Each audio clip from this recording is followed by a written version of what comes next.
I've just reread Jack London's novel Martin Eden, or rather, I listened to it as an audiobook on Audible, and I thoroughly enjoyed the experience. And so I wanted to share my experiences, some of the discoveries or rediscoveries, things I haven't noticed before.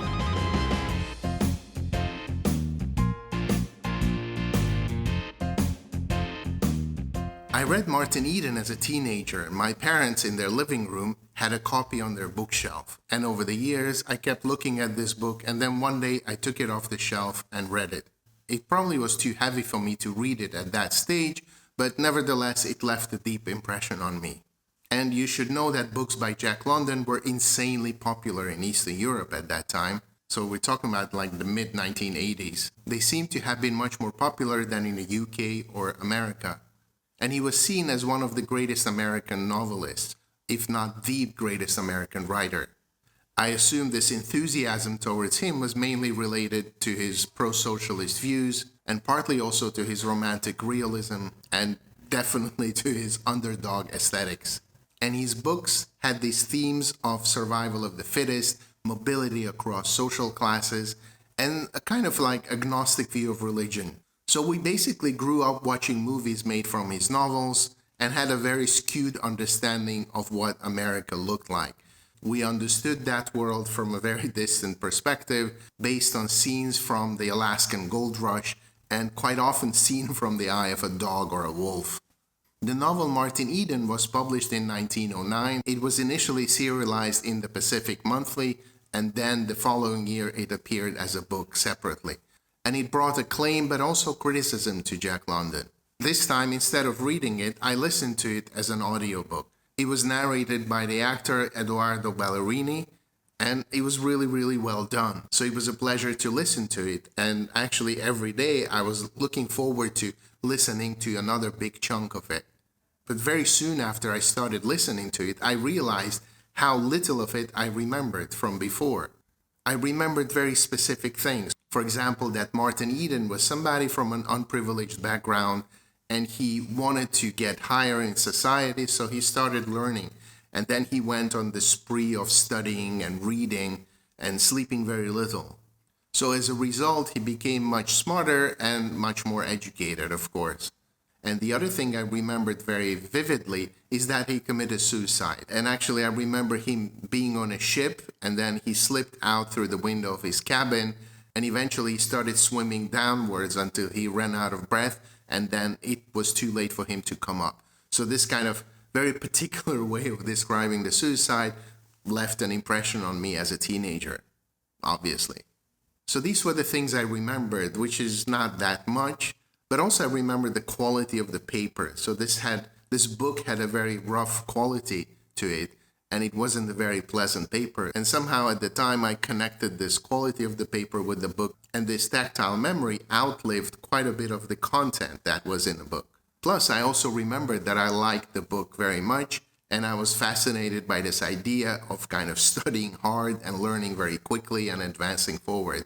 And I thought to myself, why couldn't we all learn like this? This would be great. We wouldn't have to sit in school and so forth. So this was not much, and essentially when I started listening to the book again, it felt like a new book. I never felt that I knew what was coming, and instead I was looking forward to learning about what was happening next. And today I'm not going to go through the plot of the novel, which is well known, and I'm also not going to talk about these popular themes in the book, which everybody talks about, say like these social or socialist issues and the disillusionment with the American dream and Martin Eden's views on Spencer, as these are the usual ways in which the book is analyzed.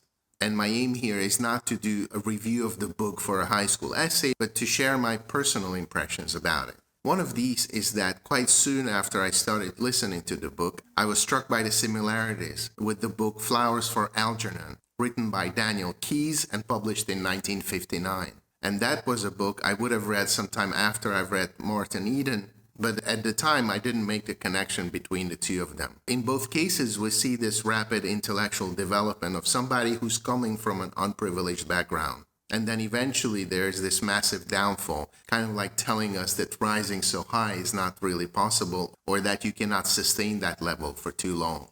The other thing that struck me is that the whole novel was set in the Bay Area, mostly in Oakland.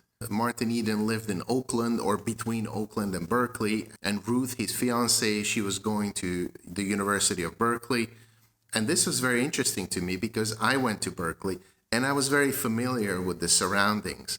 And so I did live in Oakland, and then I rode my bicycle to Berkeley every day, and this whole area was very familiar to me. And again, this was a contrast to when I was reading the book the first time, when I had no idea about the Bay Area or Oakland or Berkeley. I've never heard of these cities. So they were just some exotic spots on the other side of the planet. There's this part, for example, at the beginning of the novel, where Martin Eden is still kind of thinking about climbing the social ladder.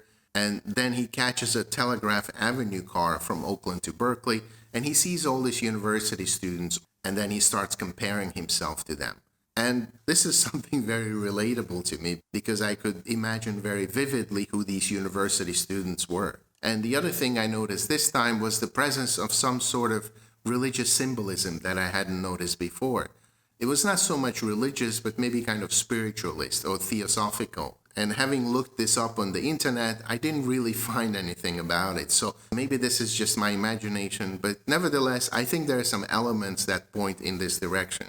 Because the book does mention theosophy a couple of times, and also specifically refers to Madame Blavatsky and her book, The Secret Doctrine. So this is a book Martin Eden borrows from the library at the beginning of his intellectual journey, and he starts to read it, and then he doesn't understand anything in it because it's so complicated. But there's an effort on his part to go in this direction at the beginning, which he kind of gives up.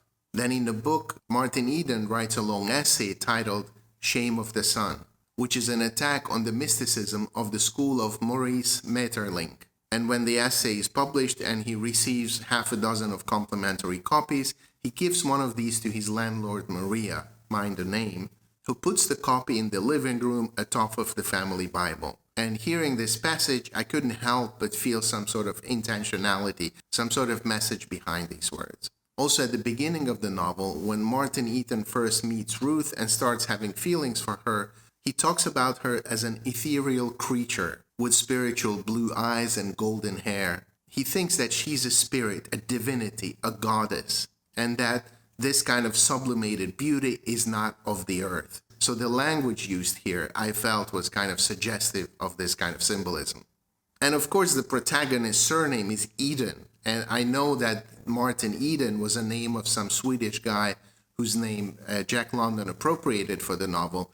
But again, nevertheless, I kind of felt that Eden, being the Garden of Eden, must have played some role in kind of choosing the main character's name. In any case, I'm not trying to overanalyze this, but nevertheless, I had a feeling that there was a bit of a subcurrent here in the novel. Okay, so these are my few impressions after listening to the novel again. I really enjoyed the experience, and I would be curious what you thought of it if you read it, or if you've read it recently.